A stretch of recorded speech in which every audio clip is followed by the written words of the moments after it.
अस्सलाम वालेकुम दोस्तों, आप देख रहे हैं स्टडी प्लैनेट ऑफिशियल। तो पेडागोजी के सेक्शन को हम डिस्कस कर रहे थे, जो कि पीपीएससी के एग्ज़ाम का एक इम्पॉर्टेंट पार्ट होता है। तो चलते हैं अपने नेक्स्ट एमसीक्यूज़ की तरफ। लास्ट वीडियो में हमने जो इससे पहले वाले एमसीक्यूज़ थे वो डिस्कस किए थे। अगर आपने वो वीडियो नहीं देखी तो पहले आप वो देख लें। तो नेक्स्ट एमसीक्यूज़ है जी, अकॉर्डिंग टू पियाजे theory of cognitive development the formal operational stage starts at age. ठीक है जी। वो कह रहा है पियाजे की थ्योरी के मुताबिक उसने ये कुछ स्टेजेस दी थी एज के हिसाब से। तो फॉर्मल जो ऑपरेशनल स्टेज है वो किस एज से स्टार्ट होती है? तो ये 11 से स्टार्ट होती है। ऑप्शन देख लेते हैं। ए ऑप्शन है 3, बी ऑप्शन है 7, सी ऑप्शन है 11 और डी ऑप्शन है 15। तो फॉर्मल ऑपरेशनल स्टेज जो है वो किस एज से स्टार्ट होती है? एक बच्चे की 11 एज जब स्टार्ट हो जाती है उसकी, तो वो फॉर्मल ऑपरेशनल स्टेज में इंटर हो जाता है। नेक्स्ट है जी, अकॉर्डिंग टू जीन पियाजे children develop abstract logic and reasoning skill during. उसके अंदर लॉजिक और रीजनिंग स्किल कब से डेवलप होना शुरू होती है? जब वो लॉजिकल थिंकिंग स्टार्ट कर देता है। सेंसरी मोटर स्टेज से, प्री ऑपरेशनल स्टेज से, कंक्रीट ऑपरेशनल स्टेज से, या फिर फॉर्मल ऑपरेशनल स्टेज से। ये जो भी हमने 11 साल से जो स्टार्ट होती है, तब समझ लें वो लॉजिक और रीजनिंग स्किल्स पर उसका डेवलपमेंट शुरू हो जाती है बच्चे की। तो वो फॉर्मल ऑपरेशनल स्टेज है जिसकी जो एज बनती है वो 11 ईयर्स बनती है, 11 ईयर्स से ऑनवर्ड। अच्छा जी। In cooperative method teachers act as a delegator means the teacher act as an dash to the students. Cooperative method में टीचर किस तरह से बिहेव करता है स्टूडेंट्स के साथ? तो रिसोर्स के तौर पर, रिसोर्स पर्सन आपने नाम सुना होगा, पार्टनर, एवेलुएटर, फॉस्टर। तो इसका राइट आंसर है रिसोर्स। नेक्स्ट आपका एमसीक्यूज है जी, to increase the confidence of the teacher. Teacher को अपना कॉन्फिडेंस इंक्रीज करने के लिए selection of suitable strategy is needed. उसको एक अच्छी स्ट्रेटजी को चूज़ करना ज़रूरी होता है। Option A. ऑप्शन बी है जी, well preparation of the material aids is required. तो उसका मटेरियल जो है, जो उसने यूज़ करना है अपने लेसन प्लान के अंदर, उसकी प्रिपरेशन अच्छी होनी चाहिए, फिर वो उसका कॉन्फिडेंस लेवल इंक्रीज़ होता है। या फिर option C, well preparation of the content is required. तो ये सबसे राइट आंसर जो है वो यही बनता है कि आपका जो कंटेंट है उसकी तैयारी सबसे ज़्यादा अच्छी होनी चाहिए। आपका confidence level automatic boost up हो जाता है। अगर आपको अपने टॉपिक पर, अपने कंटेंट पर ग्रिप नहीं होगी तो आपको माइंड के अंदर ये बात नॉकिंग करती रहेगी कि कोई मुझसे ये क्वेश्चन ना पूछ ले या इससे रिलेटेड ये चीज़ ना पूछ ले, तो फिर आपका कॉन्फिडेंस लेवल ऑटोमेटिक लूज़ हो जाता है। जब तक आपकी अपने सब्जेक्ट पर, अपने कंटेंट पर ग्रिप नहीं है, आप कॉन्फिडेंस बिल्ड नहीं कर सकते। और ऑप्शन डी था, classroom discipline is a must. तो राइट आंसर मैंने डिस्कस कर लिया आपके साथ। तो नेक्स्ट एमसीक्यूज है जी, which types of person should enter in the field of teaching. किस तरह के बंदे को वो कह रहा है टीचिंग फील्ड के अंदर इंटर होना चाहिए, यानी कि उसकी पर्सनैलिटी कैसी होनी चाहिए? Meritorious person, devoted and laborious person, general person. General person तो बिल्कुल नहीं, इकोनॉमिकली वीक पर्सन भी नहीं। ठीक है जी। तो डिवोटेड हो अपने प्रोफेशन के साथ जो, और लेबोरियस हो पर्सन, उसको टीचिंग फील्ड के अंदर आना चाहिए। 63 ऑप्शन आपका एमसीक्यू जो है, all of the following are the advantages of lecture strategy except. It will increase the oral communication powers of pupils. More content can be presented to pupils in less amount of time. Objectives of the cognitive as well as affective domains of behavior can be achieved. बहुत लंबे लंबे option है, ऐसे mostly आते नहीं हैं paper में। बहरहाल इसका राइट आंसर है जी, it will increase the oral communication powers of people. ये ऑप्शन वैलिड नहीं है। उसने हमसे वही पूछा था, जो नहीं है वो बताएं। नेक्स्ट एमसीक्यू है जी, major advantage of supervise study technique is that. Option A है, problems of learning disabled and backward peoples can be removed. Option B है, all of the above. Option C है, self learning habits and self confidence can be developed in people. तो खुद से learn करने की, confidence build करने की आदत बच्चों में पैदा होती है। क्या करने से जी? सुपरवाइज स्टडी करवाने से। सुपरवाइज स्टडी टेक्निक जब आप यूज़ करते हैं तो बच्चों में कौन सी स्किल बेहतर होती है? Self learning habit and self confidence. A very important quality of a good student is, एक अच्छे स्टूडेंट की जो सबसे अहम क्वालिटी है वो क्या होती है? To come to school on time, वो वक्त पे स्कूल आता है। To be quiet and well behaved, खामोश रहता है और अच्छे से बिहेव करता है। To always obey the teacher, हमेशा टीचर का कहना मानता है। या फिर option D, to make an effort to understand what is taught in class, या वो ये ट्राई करता है कि क्लास में क्या पढ़ाया जा रहा है जो कि उसका मेन मकसद होता है। तो ऑप्शन डी ही राइट आंसर है कि जो क्लास में पढ़ाया जा रहा है उससे वो सीखने की कोशिश करता है और पूरे फुल अटेंशन के साथ बात सुनता है कि क्या पढ़ाया जा रहा है और मैंने कल को क्या करके आना है। जी, तो नेक्स्ट एमसीक्यूज़ है जी आपका, the primary duty of a teacher is to be responsible to his her, सबसे मेन ड्यूटी टीचर की ज़ाहिरी बात है वो कौन सी ड्यूटी है, किसके साथ उसकी कौन सी ज़िम्मेदारी है? स्टूडेंट्स उसकी ज़िम्मेदारी हैं। Option A he right answer है इसका, स्टूडेंट्स, नेशन, सोसाइटी, फैमिली। तो स्टूडेंट है टीचर की मेन रिस्पॉन्सिबिलिटी, क्योंकि ज़ाहिर है टीचर होगा स्टूडेंट होगा, यही दो आपस में इंटरलिंक मोस्ट करते हैं। तो इसका राइट आंसर स्टूडेंट्स हो गया। अच्छा, एक बात आपके साथ शेयर करता चलूँ यहाँ पे कि आपने जब भी एग्ज़ाम देना है अपना, चाहे वो किसी भी फील्ड से रिलेटेड है, टीचिंग की, एमएससी आप केमिस्ट्री की हुई है, एमएससी फ़िज़िक्स है, एमएससी मैथ, बायो, जो भी हैं, pedagogy is very important part of your test, क्योंकि ये आपका कुछ परसेंटेज इसकी आनी ही आनी है, क्योंकि टीचिंग मेथड और टीचिंग स्किल्स से रिलेटेड इसमें क्वेश्चंस होते हैं। आपके सब्जेक्ट रेलिवेंट आने के साथ साथ जीके आने के साथ साथ इस सेक्शन को स्ट्रॉन्ग करना भी बहुत ज़रूरी होता है, पेडागोजी का सेक्शन जो होता है। तो इसलिए इस पर वीडियोस बनाना हमने ज़रूरी समझा।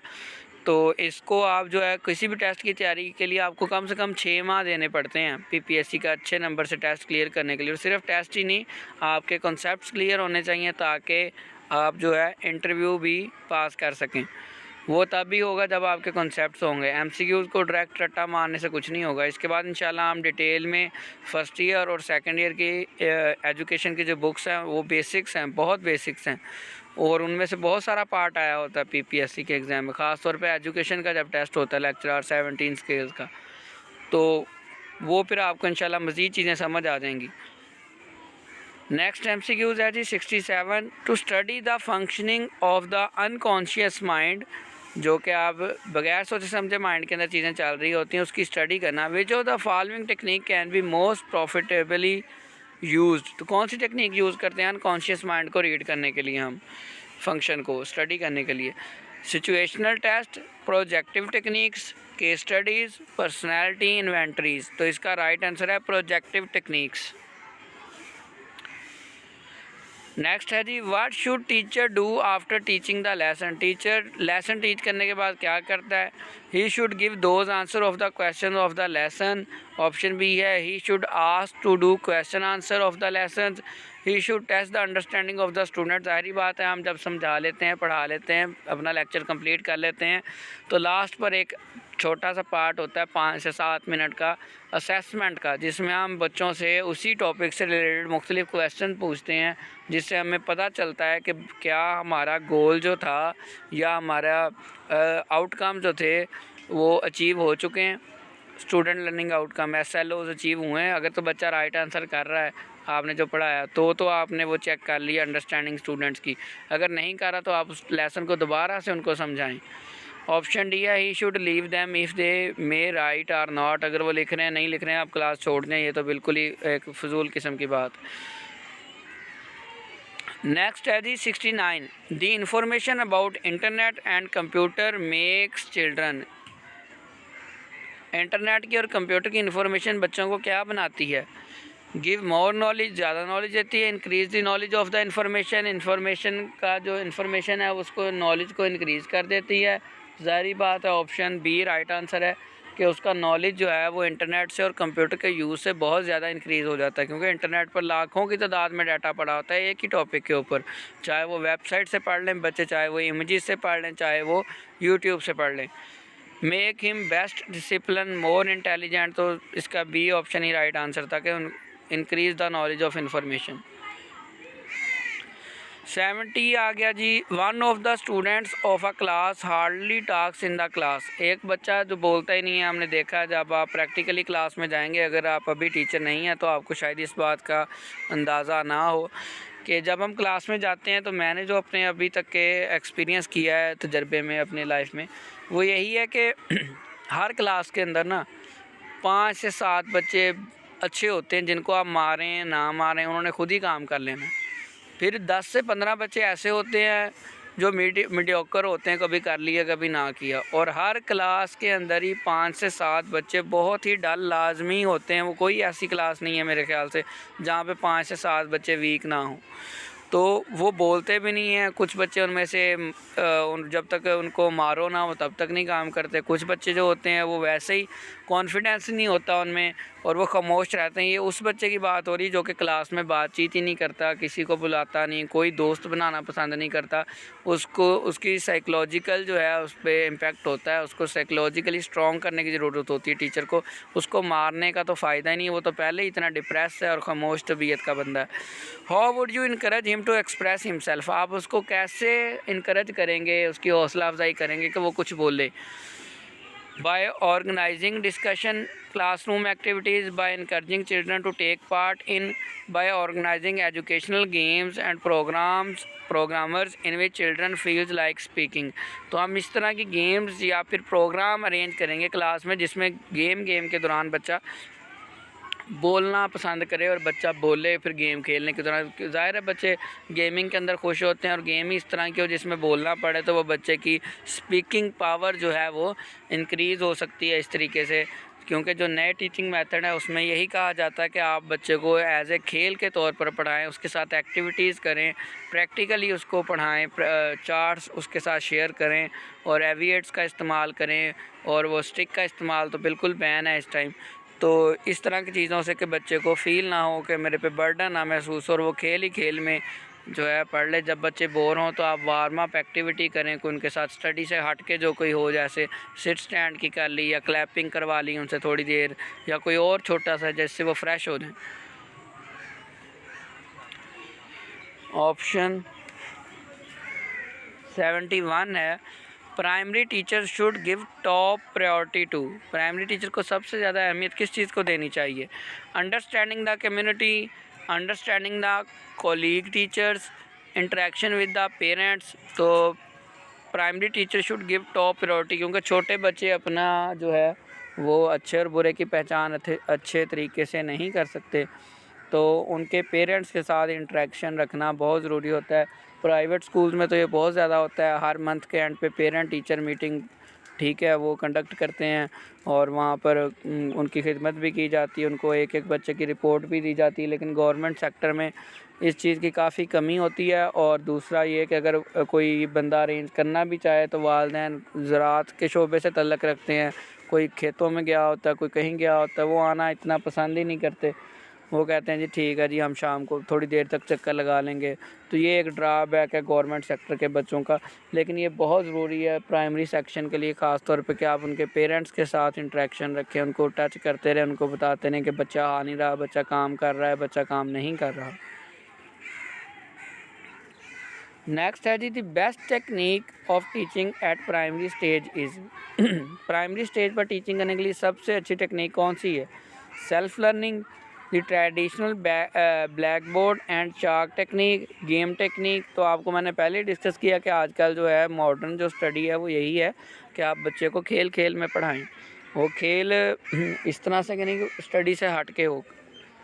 स्टडी से रेलिवेंट खेल आपने फाइंड करनी है। आप इंटरनेट की मदद ले सकते हैं, लेसन प्लान करें अपना, उसमें सोचें कि आप कौन सी गेम खिलाएंगे जिससे आपका बच्चों को एडिशन, सब्ट्रैक्शन, मल्टीप्लिकेशन आ सके और गेम भी खेल लें और उसमें वो ये चीज़ें सीख भी सकें। तो गेम टेक्निक प्राइमरी लेवल पे तो बहुत ही इफ़ेक्टिव चीज़ है।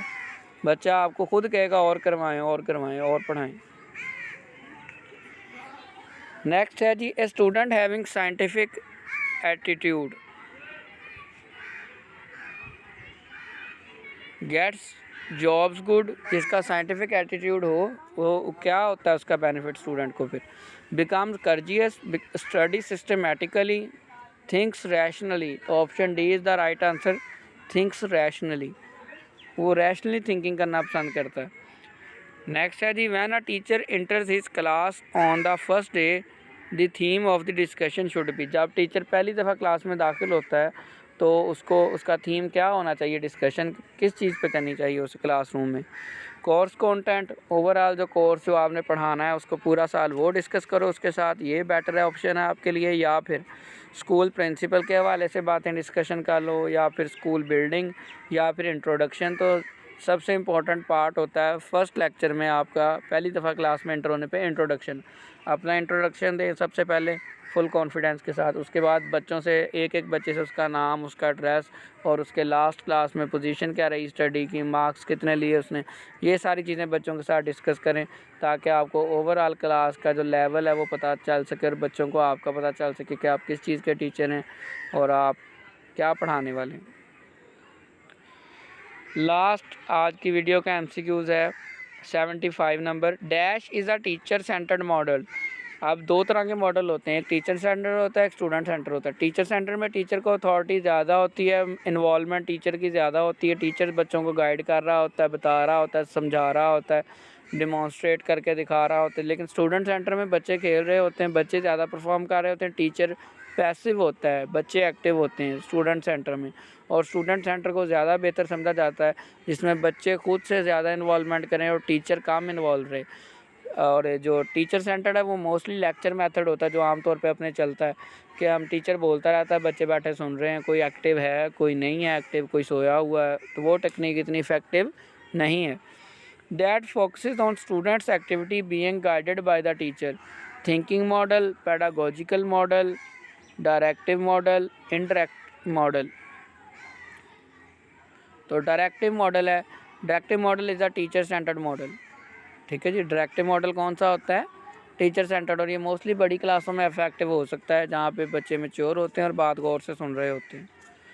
तो ये था आज का हमारा पेडागोजी का सेक्शन जो कि मोस्ट रिपीटेड MCQs मैंने आपके साथ डिस्कस किए।